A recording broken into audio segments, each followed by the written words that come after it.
Hello everybody and welcome to my kill count on The Legend of Zelda. The Legend of Zelda, if you somehow don't know, is Nintendo's second biggest franchise. This game was released in 1986, and it was sort of an anti-Mario. Since Mario games were linear, Nintendo wanted to create a game that was non-linear. So they made this game. This is one of the first ever open world games. This game series is probably one of the most influential games ever. So many games were influenced by this game. Now, I love the Zelda series. It's one of my favorite game franchises ever, but I'm not a very big fan of these first two games. Now, don't get me wrong, I appreciate this game for starting the series, and I appreciate how revolutionary it was for the time, but I feel it hasn't aged the best. Throughout my playthrough of this game, I found it very frustrating and confusing, and I used a guide for this playthrough. And Game Genie codes. Hey, you try playing this game and having no idea what you're doing. Anyways, how many deaths were in my playthrough of Zelda 1? Let's find out. The game begins with an explanation of what this game's story is about. Many years ago, Prince of Darkness Ganon stole one of the Triforce with power. Princess Zelda had one of the Triforce with wisdom. She divided it into 8 units to hide it from Ganon before she was captured. The player Link must get these 8 units and save Zelda. Then the game starts.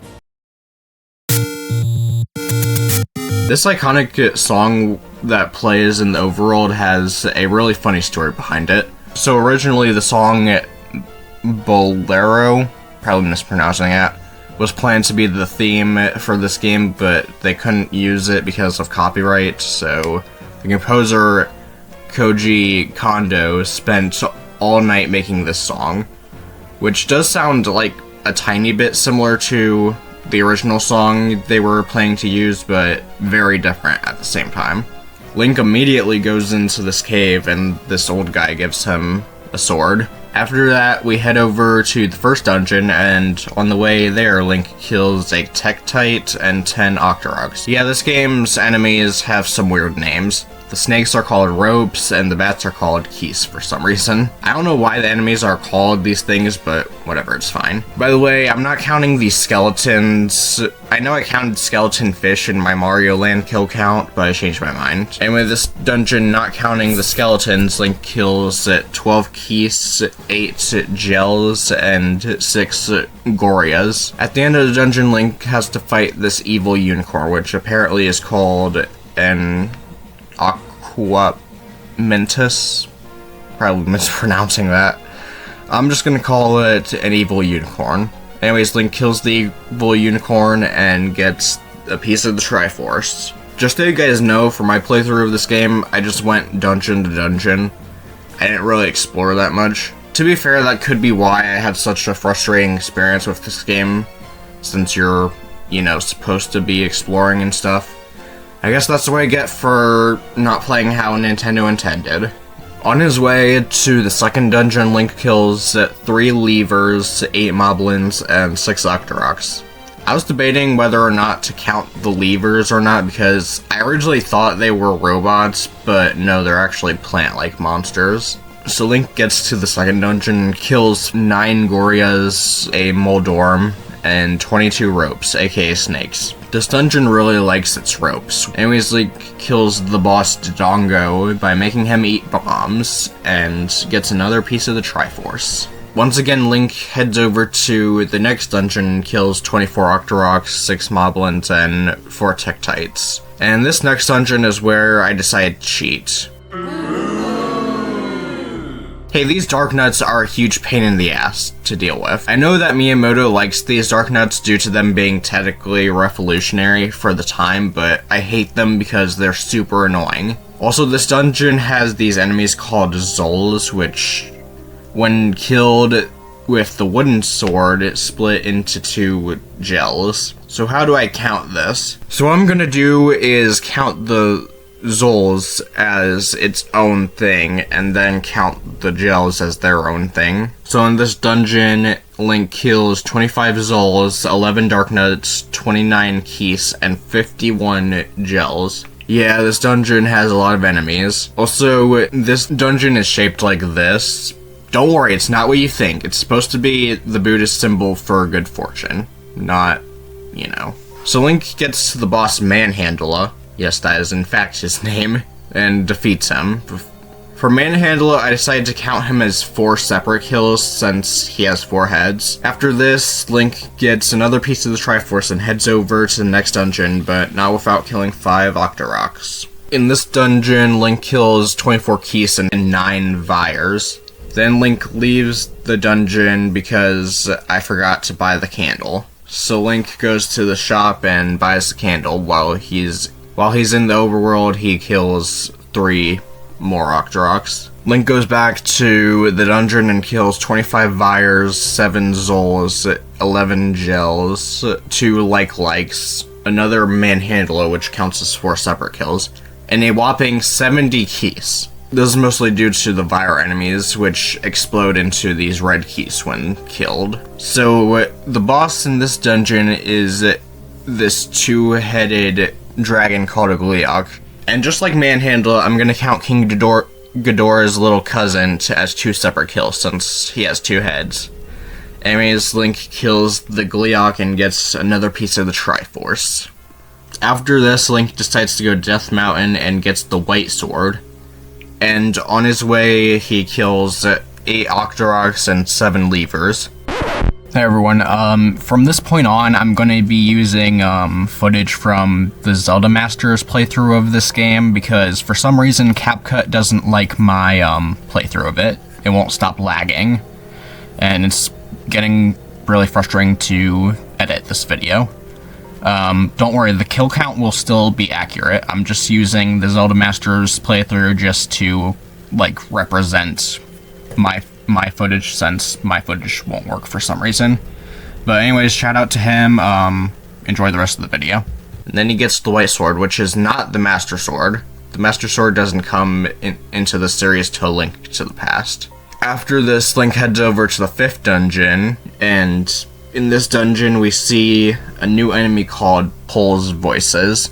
Fun fact about these guys, in the Japanese version of this game, you could kill these guys by blowing into the controller's microphone.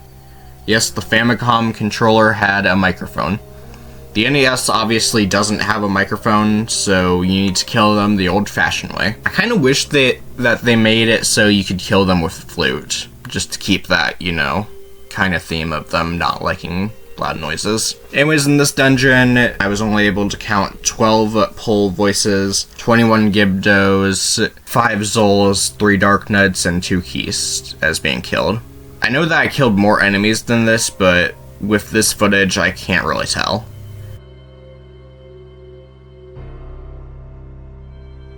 Link gets another piece of the Triforce and leaves, and on his way to the 6th dungeon, Link kills 9 Lionels, and then he enters the 6th dungeon. I hate this dungeon, and it's mostly because of those stupid Wizzrobes.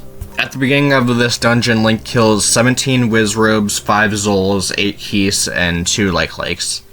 Then, later on, Link kills another Gleeok, who is LARPing King Ghidorah, since, you know, he has 3 heads instead of the 2 from last time.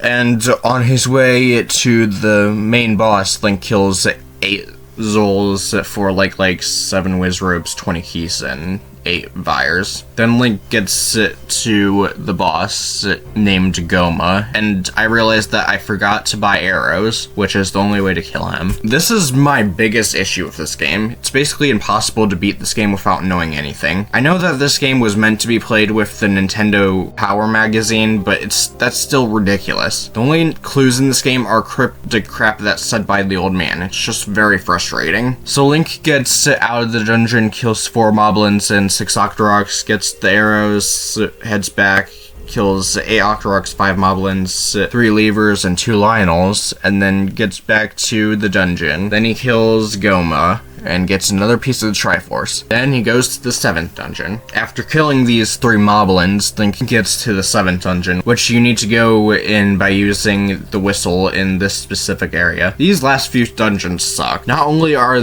they long as hell and annoying as hell, but it's also a pain in the ass to get to them. It's pretty much impossible to find these last few dungeons without a guide. Also, it's impossible to beat this dungeon without bombing the walls, and there's no way to tell which walls you can and can't bomb. It's just so annoying.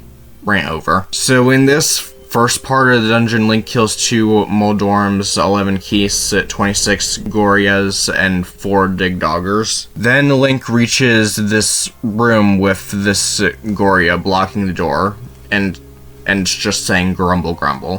What the hell am I supposed to do here? Well, get this, you need to go back to the overworld, go to a shop, and buy this piece of meat. Go back to the dungeon and give him the piece of meat. You see what I mean when I say this game can be super tedious at times? Anyways, Link heads over to the shop, buys the piece of meat, and then heads back to the dungeon and gives the Goria his piece of meat. Then he lets us progress through the dungeon, and in this part of the dungeon, Link kills 11 Keys, 3 Digdoggers, 5 Wallmasters, and a whopping 57 Gorias. I guess this is payback for making me go get the piece of meat. Anyways, the boss in this dungeon is another one of these evil unicorns, which Link kills with ease, and gets another piece of the Triforce. Then he heads over to the 8th dungeon, and on his way he kills 6 Moblins and 6 Octoroks. Then he gets to the 8th dungeon, which is in an even more obscure place that no one will ever think to look. In this dungeon, Link kills 2 Zols, 14 Keys, 2 Manhandlas, which counts as 8 kills, 17 Darknuts, 5 Gibdos, 7 Pulse Voices, and 1 Goma. Also, fun fact about the item in this dungeon, this magic book is actually called a Bible in the Japanese version of this game, but Nintendo had a policy at the time where they didn't want any religious references in the Western version of their games. There were actually quite a few religious ties to the Zelda series at the time. There's actually official artwork of Link kneeling to the cross, which is pretty interesting. Link gets to the boss of the dungeon, which is a 4-headed Gleeok, which he kills and gets the final piece of the Triforce. Then he heads over to the final dungeon, and on his way he kills 3 Levers, a Zora, and 5 Lionels. And then he enters the final dungeon. They really saved the worst for last. This dungeon is long, confusing, and a pain in the ass. If you can't tell already, this game is breaking me. You guys probably won't get a kill count on Zelda 2 for a while, because that game is even worse and more confusing than this one, believe it or not. Anyways, in this last dungeon, Link kills a total of 48 Wizrobes, 4 Lanmolas, 33 Keys, 20 Likes, 36 Patras, 15 Zols, 4 Gels, and 1 Vire. Yeah, this dungeon sure does have a wide variety of enemies. We get to the final boss of the game, Ganon. This is easily the worst boss fight of the game. You need to aimlessly swing your sword around until Ganon shows up, and then shoot him with the Arrow of Light. It's just so stupid. Anyways, Link kills him and steals his Triforce, and then we rescue Zelda. She thanks us, and peace returns to Hyrule. So in my playthrough of Zelda 1, there were a total of 1,010 deaths, which gives us this pie chart. This includes all of these enemies / bosses, which I won't list out individually since there are so many of them, but they're on screen if you want to take a look at them individually. The best kill will go to Ganon since he had a cool death animation. The worst death will go to all the other bosses since they weren't given a cool death animation. And that's it. Thank you guys for watching this video. Shout out again to Zelda Master. Just a disclaimer, he didn't give me permission to use his footage, but his playthrough is like 10 years old now, so I'm sure it's fine. But I'm giving him credit for his video, obviously, so link in the description to his channel and his playthrough. And I'll see you guys later. Bye.